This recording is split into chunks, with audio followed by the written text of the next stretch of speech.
Hey, Aspen Mountain peeps, happy Monday to you. I'm over here on site with Tanner. He's got say hi, Tanner. He's got a water heater switch out he's doing today. We actually have two of them. It's funny because one of them was, we caught something on our inspection. We went there the call was for a small drain clean, and we did an inspection for them, and we caught that their water heater was about to fail. It was starting to rust out on the bottom, and it was starting to leak. And so we caught that for them and caused them to not have a flood in their basement. So we actually have two water heaters we're doing today. This one here, this is a unique one. Normally we don't have them installed in the garage. This one, these are townhouses, as you can see.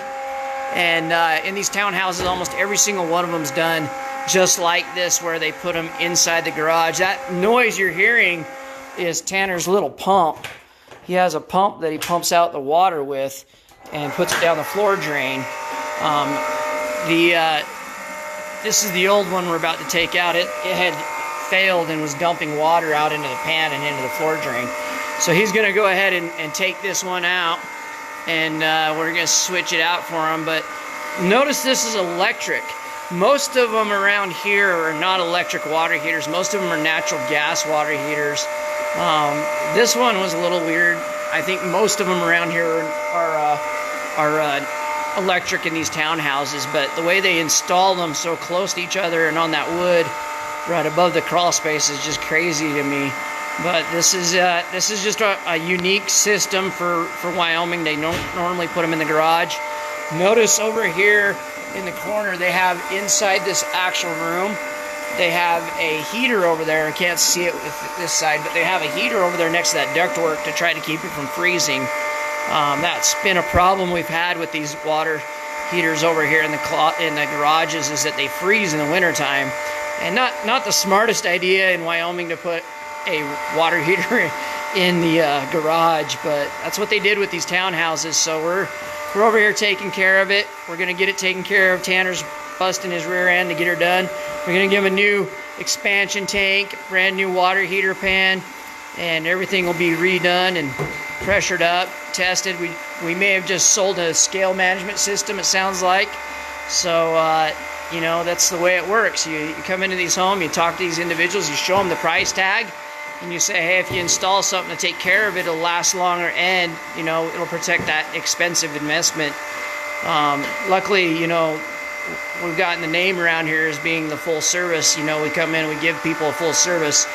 And, you know, like I said, on that water heater that Jost is doing, he caught that before it became a problem by doing an inspection on the home. And we do that in every home. We go into the home, we test the water pressure, we check the hardness, and we do an inspection on every home if they allow us.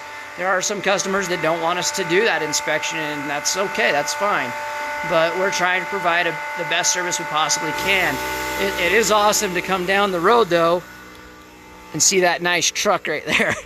This is a one-of-a-kind here in this area. Nobody else has a truck that looks like this, so we are abnormal when it comes to that. But I just wanted to show you that, you know, inside the home, there's different applications. Most of the houses around here in Rock Springs are I want to show you what he's doing right now. He's checking the pressure on this expansion tank.